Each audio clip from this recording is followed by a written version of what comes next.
Hello and welcome to this session. Today's topic is parts of speech. इससे पहले हम लोगों ने अल्फाबेट, लेटर्स, उसके sound, word, sentence in topic को कवर किया है। आज का टॉपिक है पार्ट्स ऑफ स्पीच। उससे पहले हम लोग जानते हैं कि इसका ओरिजिन क्या है और क्यों ये पढ़ना जरूरी है। तो ये पढ़ना इसलिए जरूरी है क्योंकि हम लोग पढ़ रहे हैं एक लैंग्वेज जो कि है इंग्लिश। अब इंग्लिश क्यों पढ़ रहे हैं?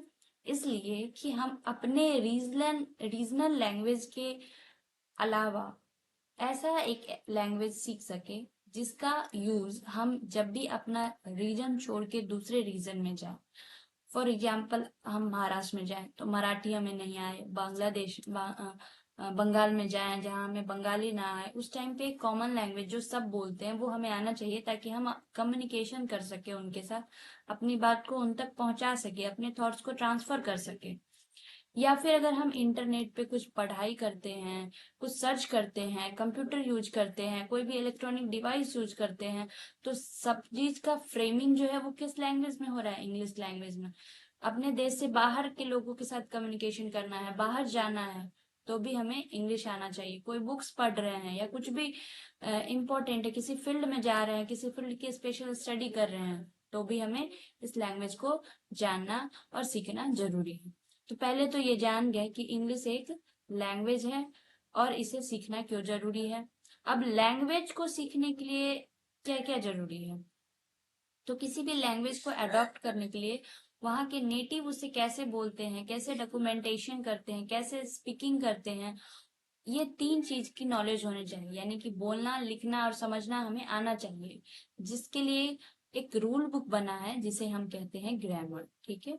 और ग्रामर की सबसे छोटी यूनिट होती है पार्ट्स ऑफ स्पीच। तो ये था इसके पीछे का पूरा स्टोरी।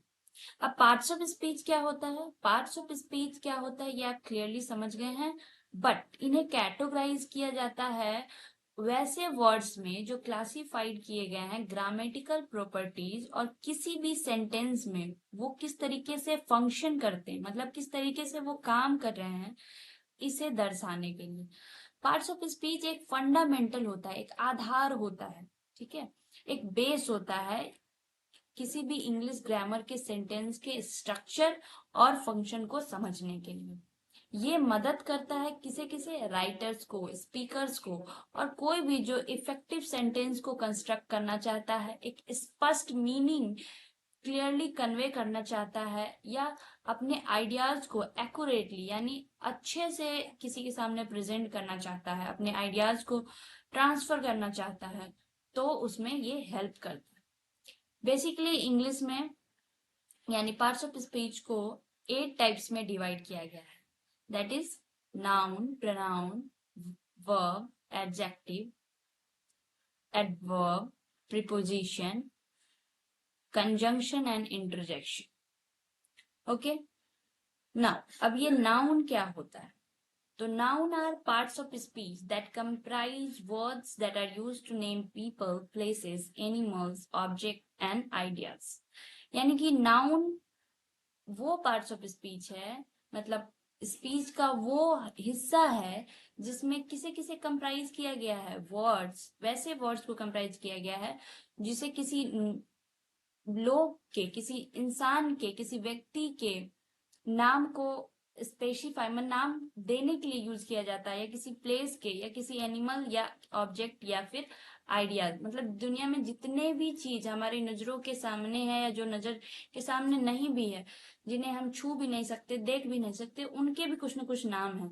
और उन्हीं नाम, जितने भी नाम है, उन सभी नामों के कंप्राइजेशन को हम नाउन कहते हैं। ठीक है। तो जैसे एग्जांपल्स में देखते हैं, ये पीपल्स हैं, पीपल के नेम है Rahul, Sheela, Tommy, girl, women, ये सब नाउन ही है। Places Bangalore, India, animals lion, zebra, ideas, evolution, invention, object, cycle, ये सब क्या है? नाउन है। कॉन्सेप्ट जैसे charity, comfort, culture, emotion, anger, feeling, anxiety, confusion, state, peace, वगैरह वगैरह। अब है क्वालिटी जैसे beauty, brilliance, courage, event, adventure, birthday, career, childhood और feeling state, emotion, quality, concept, ये जितने भी होते हैं ये एक दूसरे टाइप के नाउन होते हैं। या जैसे कि नाउन को 5 कैटेगरी में डिवाइड किया गया है। एक proper noun, second common noun, third collective noun, fourth material noun, fifth abstract.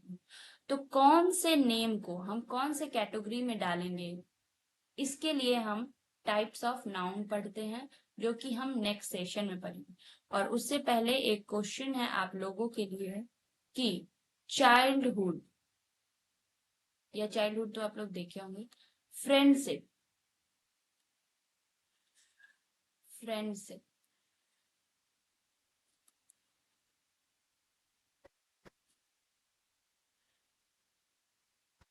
Friendship,